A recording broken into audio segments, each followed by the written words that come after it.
Hey there. Last time I pointed out that after the easy 10-year summer of the Obama expansion, the business winter of coronavirus has arrived. Today I want to focus on one of the weakest and least prepared of all the world's markets, oil and gas. There's a lot of hoopla surrounding this industry, from Donald Trump bragging about energy dominance to Saudi Arabia's many promised megacities in the sand.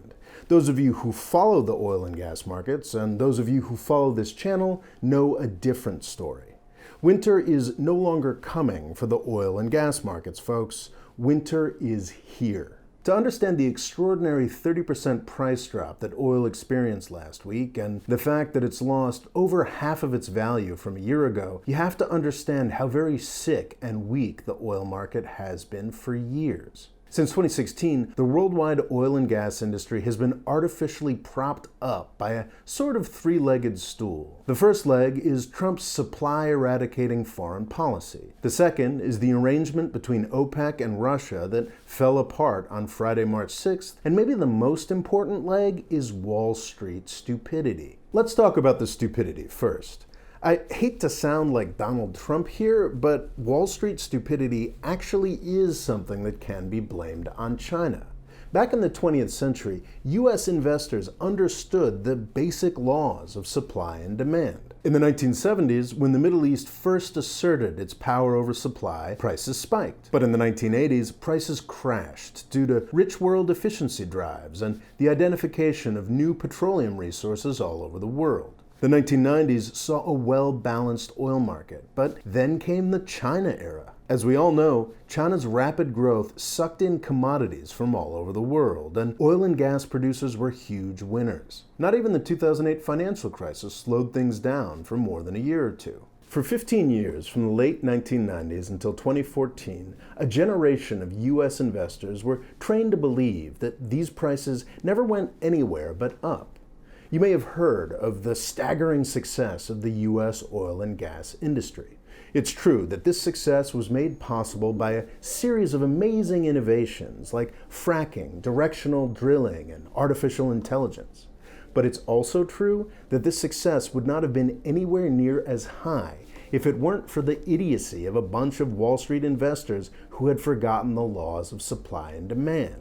They kept on loaning money to this industry even though they weren't getting much money back. Despite 6 years of really hard evidence, it seems like a lot of people still believe that a barrel of oil just naturally costs more than $100. Between 2012 and 2014, this strategy actually worked out.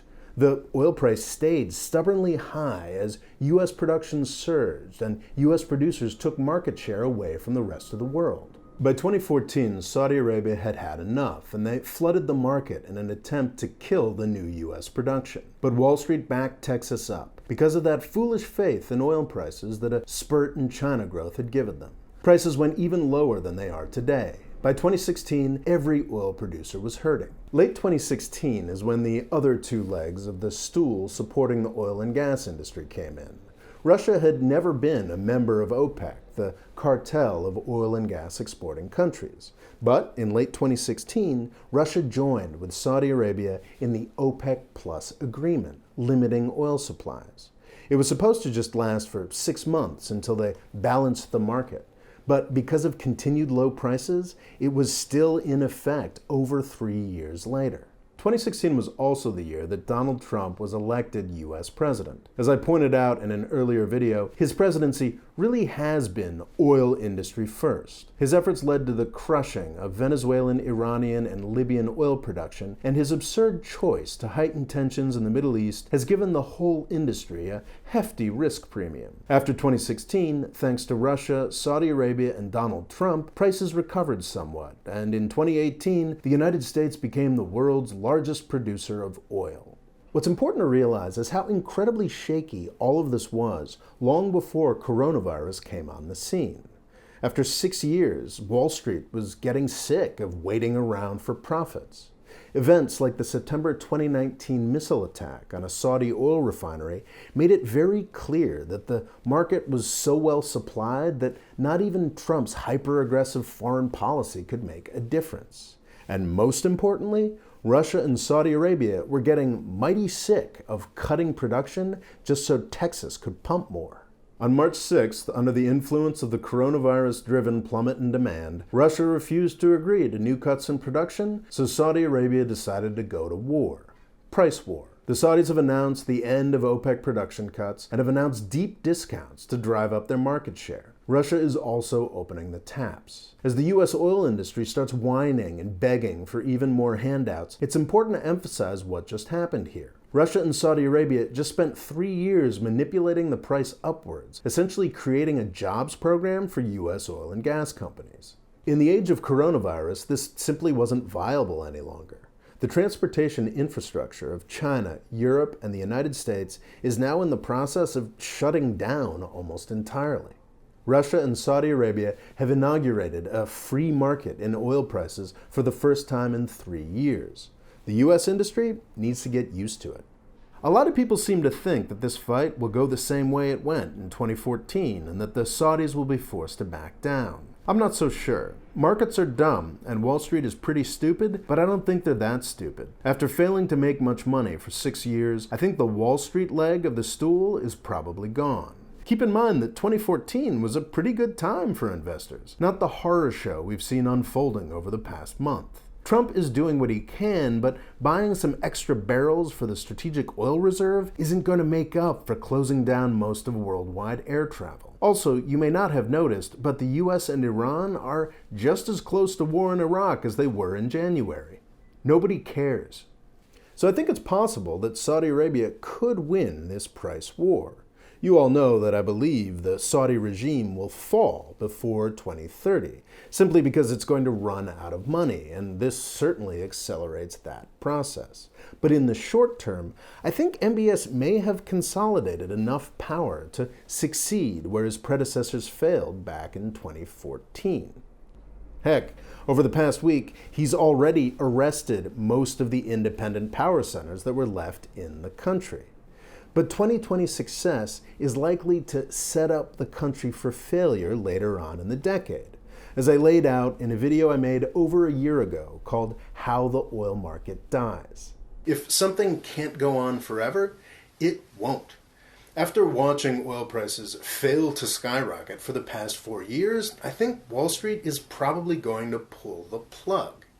Oil companies will be expected to show returns, and U.S. oil production will plummet, which will lead to, wait for it, a spike in worldwide oil prices.